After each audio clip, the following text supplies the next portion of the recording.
What's up, everybody? Mike Lindsley back with you for an ML Sports Take here from Rosie's Corner, Route 11. Come on by, grab the Turkey Slop Tuesday, grab their awesome select sandwiches as well. Hot and cold, you get a chicken Philly, you get the Philly steak, a meatball bomber, chicken parm, pastrami Reuben. It's all here at Rosie's Corner. Pizza and wings, Luna's available throughout lunch hour as well. Hey, grab and go for dinner as well with a bunch of this food, as well as the Turkey Slop Tuesday, tomorrow chicken and biscuit Wednesday, and we got our fish and mac and cheese coming up later in the week. So stop on by Rosie's Corner. Go get them on Facebook, Instagram, follow along. They have salads, they got the desserts, they got the Pepsi products, chips, everything you need. Their pickles are to die for. Put it all together with your sandwiches and enjoy a great lunch today here at Rosie's Corner. So I think in the Super Bowl upcoming, I think at some point Jalen Hurts is going to have to beat the Kansas City Chiefs. We remember a few years ago, Jalen Hurts playing in this game actually outdueled Patrick Mahomes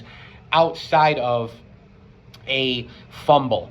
Jalen Hurts was efficient through the air. He was spectacular on the ground. He would have been the slam dunk MVP had they hung on. But shocking, the Kansas City Chiefs got a call at the end of the game when Bradbury got called for the PI. Was it a penalty?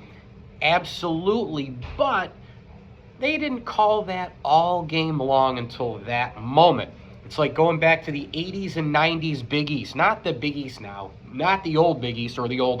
I'm talking about the old Big East, the old Big East, the Blue Curtain Dome Big East, for those who know, living in Central New York. The bottom line is, call it fair every single game. Call it consistently every single game. That's what you want in sports. And so that was the issue I had with that penalty. It was a clear penalty, but again, if you're going to call it all game, you can call it there. If you're not going to call it all game, don't call it there. It's like fouls in basketball, right? If you're going to let people body down low, Villanova, Georgetown, Syracuse, St. John's, UConn, Georgetown, Villanova, play it the whole way, right?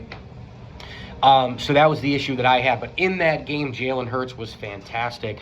And I think he's going to have to be at least good to great in this game when it matters the most. Late in the second half, I think it'll be a close football game. You got a big battle at the line of scrimmage with his offensive line, one of the all-time offensive lines, going up against that Chiefs defensive line led by Chris Jones.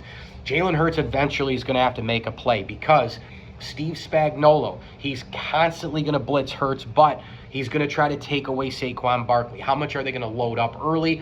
Saquon Barkley is an all-world talent. He is on his way to the Hall of Fame if this trajectory continues, and it starts and ends with him, with that offensive line. The big burst, and there's a great feature article in The Athletic this week on Saquon in terms of him being a superhero type and kind of out of a comic book. He wasn't that heralded coming out of high school. He goes to Penn State, and all of a sudden he works on the late burst of a run, meaning if he's running 20, 30 yards down the field, he used to get caught at Penn State. He didn't want to get caught. He went to the proper people, the trainers, etc., said, I want to burst that, get to the end zone so there isn't a next play. Fast forward to 2024, Saquon Barkley is a big run machine.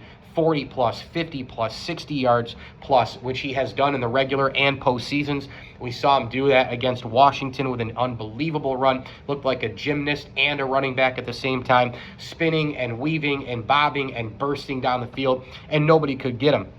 That element has been huge for Saquon Barkley. If he dominates in this football game, boy, do the Philadelphia Eagles have a great chance. But there's going to come a point in time, and this happens with defenses across the league that adjust, and it will happen with Kansas City, whether it's in the beginning or as the game goes on, where he starts to get stuffed here. 1 yard gain, 3 yard. What's going to happen on 3rd and 5 against Steve Spagnuolo's defenses that love to bring the house, 5-6 rushers? What does Jalen Hurts do? Get it out of his hands quickly to a Devontae Smith, to an A.J. Brown, the security blanket with Dallas Goedert. He's got to get it out quickly. He's got to read. Josh Allen was rushed on that 4th and 5 a couple of weeks ago. He did make the play. Thought that the Bills should have called timeout for extra preparation before that one. But Allen, he was scurrying to his right. It was game planned. It was scripted. It was schemed like the Chiefs always do. You know they're going to come out and blitz at that particular point. The Bills were not ready for it.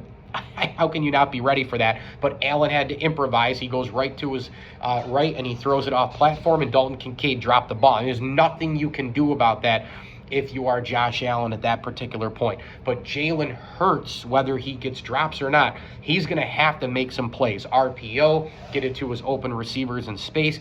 Beating the Spagnuolo defense at some point he will have to make a throw. It can't just all be on Saquon Barkley. Mike Lindsley here from Rosie's Corner. Stop by for hot and cold subs all day long. Pardon me, pizza, wings, and your Turkey Slop Tuesday here at Rosie's. As I always tell you, enjoy the games.